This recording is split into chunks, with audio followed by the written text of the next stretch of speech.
la France et d'autres pays ont toujours dit 2 terres, en quelque sorte, 2 terres, 2 peuples, 2 États.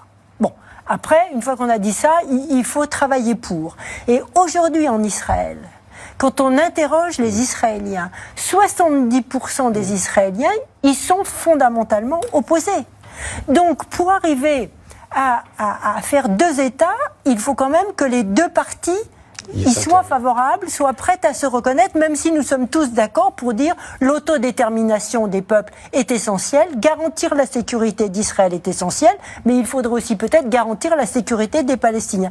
Et nous n'en sommes, pour l'instant, vraiment pas là. Parce que tant que l'évolution des mentalités n'aura pas lieu en Israël, mais elle ne peut pas se faire parce que la majorité des Israéliens ne sont pas informés. Un journaliste israélien connu, mais un journaliste israélien très connu a dit on ne donne pas les informations sur ce qui se passe dans Gaza, la famine et autres, parce que ça ne les intéresse pas. Oui. Voilà. Ouais. Donc une fois dit ça, il n'y a pas effectivement d'informations qui soient équilibrées en Israël. Alors vous me direz, ils pourront toujours se renseigner sur les réseaux sociaux. Oui, mais faut-il faire la démarche? Alors, petit changement, très léger changement, en ce moment, suite à des unes de journaux internationaux qui couvraient quand même le Daily Telegraph, je crois, fait une une avec un enfant au bord de la mort, etc. Il y a beaucoup de chiffres, celle de Libération d'hier. Voilà. Donc, la presse israélienne s'est fait l'écho de l'émoi international. Et donc, les Israéliens ont découvert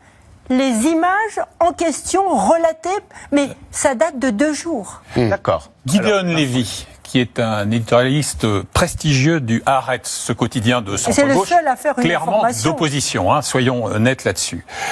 Dans un débat télévisé que j'ai visionné tout à l'heure, dit « Le problème d'Israël, ce n'est pas Smotrich », donc référence à ce ministre fascisant, le problème, c'est la société israélienne. Ouais. Et là, en écho à ce que Patricia a expliqué, la majorité des Israéliens ne veulent rien voir de ce qui se passe à Gaza.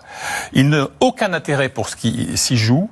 Et il termine en disant, peut-on imaginer qu'un juif, un être humain, puisse être fier, puisque un de ses interlocuteurs invoquait sa fierté de l'action de Tsahal, l'armée d'Israël à Gaza, fier d'une famine, de meurtre de masse et d'un génocide. Et c'est un Israélien qui écrit cela, un Israélien qui s'est battu sous le drapeau lors des guerres. Qui parle dans le vide. Mais les Israéliens... Vox clamens in deserto. Oui, c'est effectivement... Il n'y a plus personne qui écoute ou quasiment. Le camp de la paix est mort.